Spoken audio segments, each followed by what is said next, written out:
Hello, everyone. Welcome to C-Suite Talks. We're speaking with industry leaders, introducing you to some of the most interesting people and businesses today. We're focused on women, money, and power, as well as diversity in all areas. Welcome to C-Suite Talks. I'm Beth Hilbing, co-CEO of C-Suite, along with... Hi, I'm Dianne Gubin, co-CEO, along with Beth. And this week we are so happy to be speaking with Valicia Dantzler of Glendale Community College in Glendale, California. Valicia, who goes by Val, is the Human Resources Director. And Val is an experienced Human Resources Director with a demonstrated history of working in the higher education industry. She's skilled in HR consulting, management, employee training, leadership, human resource information systems, HRIS, and enterprise resource planning, ERP platforms, as well as employee relationships and recruiting. Val has a master's degree focused in business administration from the University of Laverne, as well as a human resource management certificate. So thank you to our listeners and welcome, Val, to C-Suite Talks. Thank you for inviting me. Oh, that's awesome. We love having you in our community. So we'll dive right in there. So many HR leaders are reactive rather than proactive, which is true about the future workforce trends. And what do you feel needs to be prepared for the future workforce? So, first off, HR leaders, they need to anticipate the impact of change. We've got quite a few things happening. Some of the significant changes today are in automation and in demographics. And the role is constantly moving for HR. It's evolving and changing. So HR really needs to be able to set the stage for reskilling and repositioning the current and future workforce being reshaped by AI. And that's a very big topic for today. The role of HR leader has to be able to not only look at the changes in jobs, but also they have to embrace and encompass being able to make impact in business processes, policies, and training and development of employees. How are you seeing at the college AI being impacted today? Yeah, and honestly, Val, that's a lot for anybody to take on. I know, exactly. Yes, it's in our curriculum. The faculty are dealing with students who are using ChatGPT and other types of tools in the classroom, and the faculty are embracing AI and using it now as a tool, which I think companies need to really focus on, which is seeing it as a tool and not necessarily a replacement of people. Interesting. And Okay, well, that's good. you mentioned demographic change. So what are you seeing demographically? Is there a bigger cohort, a smaller cohort? Are you taking in, people who are retired? Like what's the cohort now? It's a lot of it is generational, of course, and you have quite a few individuals that are retiring, and then you have the newer generations coming in that may or may not have the necessary skills that are needed for these jobs. And right now, it's very tough even for the younger generation to get jobs because some of the folks can't retire. So it's a combination of those that want to retire, they can retire, and there are those that can't retire and they're staying in the market longer. Oh, that's very interesting. Very Yeah, interesting. exactly. And So, oh, It's go ahead, very Diane. complicated. it is. So educational institutions, traditionally it's a very different pace of change, right? So what kind of leadership approach do you need as an HR executive to drive this transformation while respecting, the shared governance process that you have, as well as the academic culture and maybe people not wanting to change at all? Right. Well, as you know, there are a lot of many long-standing traditions in higher education. Everything from the ceremonies that are done when you graduate to the programs that are available. And so, again, this is all about change. Everything is changing. We're evolving, and it's moving very rapidly. So, some of these changes include diverse needs and expectations of students. Students want to be able to get through college faster. They want more flexible degree programs that are affordable. On the employee side, we're going to have HR is going to have to redesign jobs. We've got to look at what AI is doing to the job market and be able to quickly change those jobs. And other examples are the new learning tools out there. We talked about ChatGPT. Even YouTube is a learning tool. I talk to folks all the time and say, I don't know, look on YouTube. So people are learning in so many different ways, and there's online universities and colleges. So it's out there. It's happening in every aspect of what we do every day. But the key to transformation is balancing the tradition with innovation. And we do that by leveraging internal expertise of those that are here, those that have been in the field for a long time, with engaging the stakeholders and using both parties together to leverage and shape the organization because they're both valued and both are very important. The challenge for HR leadership will be the ability to move the institution along fast enough to keep up with the speed of change, especially in technology. How do you balance HR with legal impact and legal changes? Because that's a huge part of your job is understanding the state's legal stances and so forth.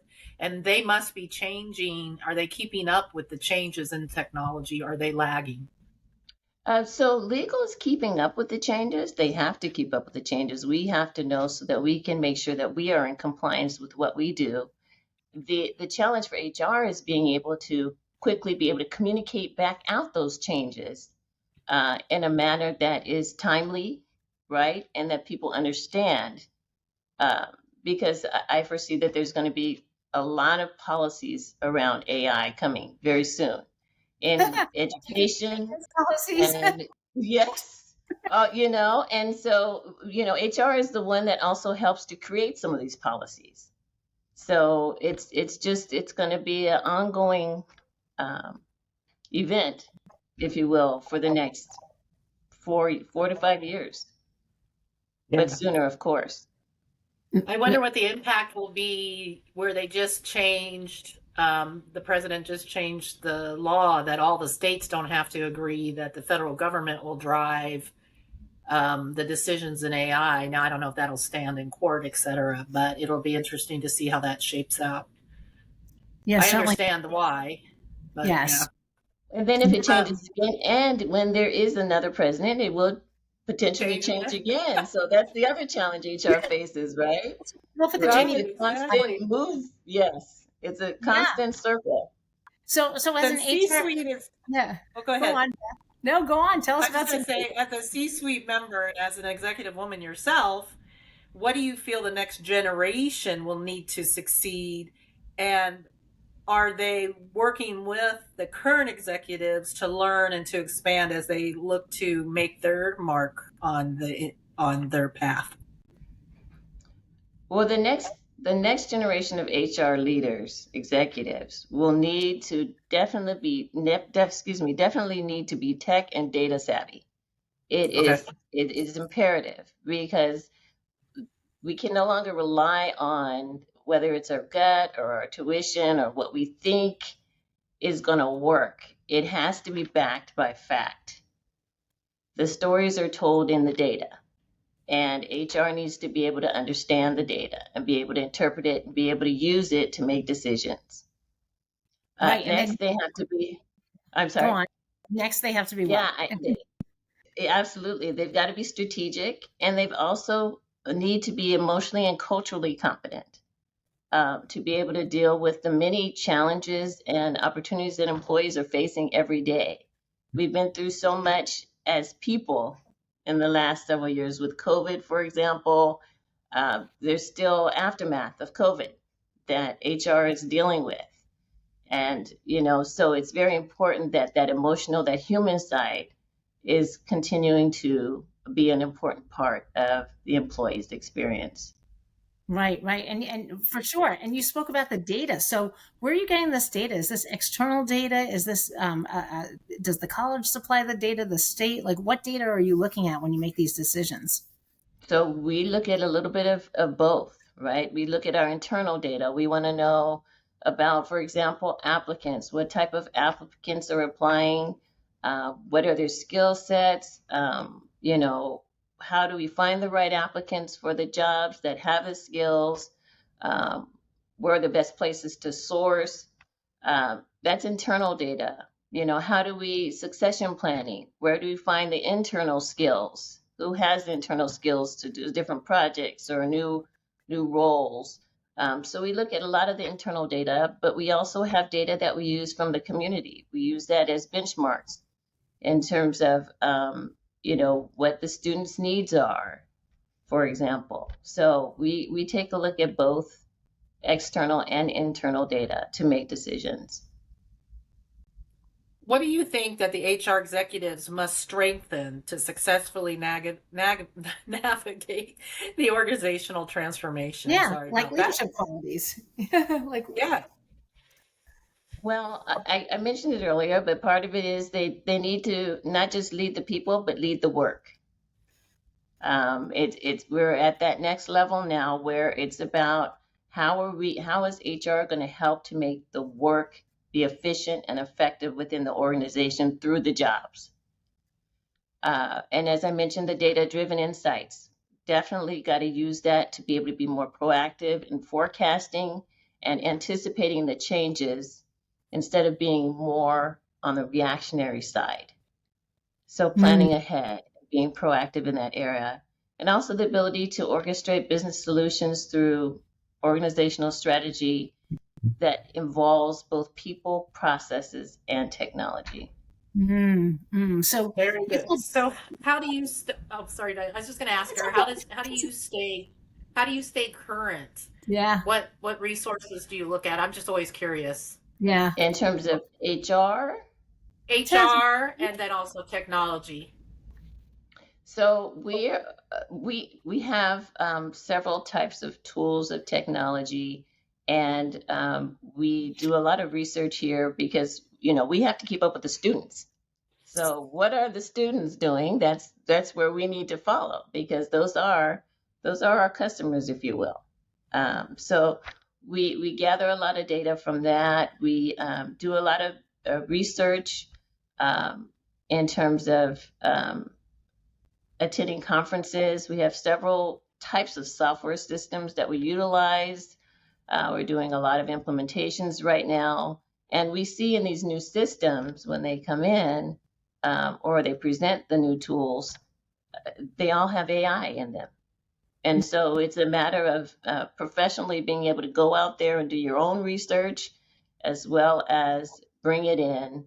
And we collaborate here in the institution. Again, I know that faculty is also doing research, finding out what are the hot trends now in the market, what are the tools out there, and then the goal is to implement them within the organization to be better and more effective. Very, very good. So let's talk about what does diversity look like, both on the local level for Glendale Community College and in the larger education pipeline. Because we've always used diversity for hiring goals, but now can you even talk about diversity, and what does that look like, both for the faculty or the internal team as well as the student body? So we absolutely can talk about diversity. We have not stopped talking about diversity. Our goals are more about the diversity of many different things, everything from gender, identity, to various backgrounds, experiences, to your racial background. We're looking for it all. And we have programs out there to attract individuals from all various backgrounds. That's our mission. So that's what we look for. So when you come and interview with us, we're going to ask you about what's your perspective on diversity. And our programs are stronger than ever in terms of in all areas, whether it be differently able to, like I said, gender. We welcome everyone. So it's not just putting equal opportunity on our posting. It's truly about getting out there and finding a diverse group of people because we're here to represent the community that we serve. Can you share with us some of your lessons and principles that have helped guide you as you lead? And what kind of legacy do you want to leave within your organization? So I think especially in HR, I think the biggest lesson learned for me is to be true to yourself and how you lead. And different organizations have different values, if you will. And so it's really about making it apparent to others what is important to you and what you stand for. And sometimes that can be challenging in HR, especially when you're talking about ethics and that can come up in the HR world. And so for me, I want people to know that I'm ethical, and that my goal is to help the institution. So my legacy to the institution is how can I leave it better than it was before? And what can I have if I can't finish it, what can somebody pick up and continue to make the institution better? That's amazing. It's really amazing. That's really, really beautiful. So let's talk about when you're hiring, because you are HR, right? How do you move beyond compliance based hiring to cultivate this long-term diversity, equity, and inclusion that's embedded within your talent development and building the future leaders for the organization? So the key is to continue to have programs that are going to promote the key areas of empowering people, employees.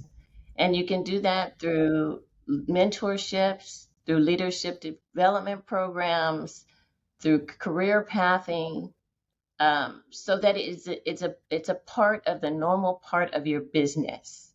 It isn't checking the box or having the optics to look like you are interested in promoting diversity, but going beyond that to actually engaging the workforce, empowering the workforce. And success ultimately is achieved when diverse individuals feel and are empowered to lead, contribute, and thrive in the workplace. That's so beautiful. I totally agree with that 100%. Yeah. So what are the risks when your goals become more about optics than impact? So the risks are for human resources and the organization as a whole is high turnover, disengagement, and distrust. And if you have any of the three of those, then you have not created a workforce that wants to come to work every day, that's going to bring their best self to work every day. And so you're not productive. You're not moving forward as an organization. And you've created a culture of conflict, of, again, not disinterest. And you really can't move forward as a successful organization if those things are there. Yeah, because you do have to walk that line of being there for the employees, being there for the students, being there for the college, and you're representative of the college and all the laws that bind that and everything, and trying to build that trust so people feel comfortable to come to you and talk to you about their needs. Yeah, that's a famous line, go talk to HR, right? Right. Yeah. Yes. But then you also have to protect the college. So it's sure. It's a very hard job that you guys have, for sure. So what would you tell someone that's interested in coming into the field? What would you tell a younger self? I would say that it's a more complicated, more complex world in human resource today than it was about 10 years ago. It's not just the social events and the pushing of paper, that it is truly about finding ways to build and empower people to be their best. and to help the organization move forward by understanding the business and not just HR. Awesome.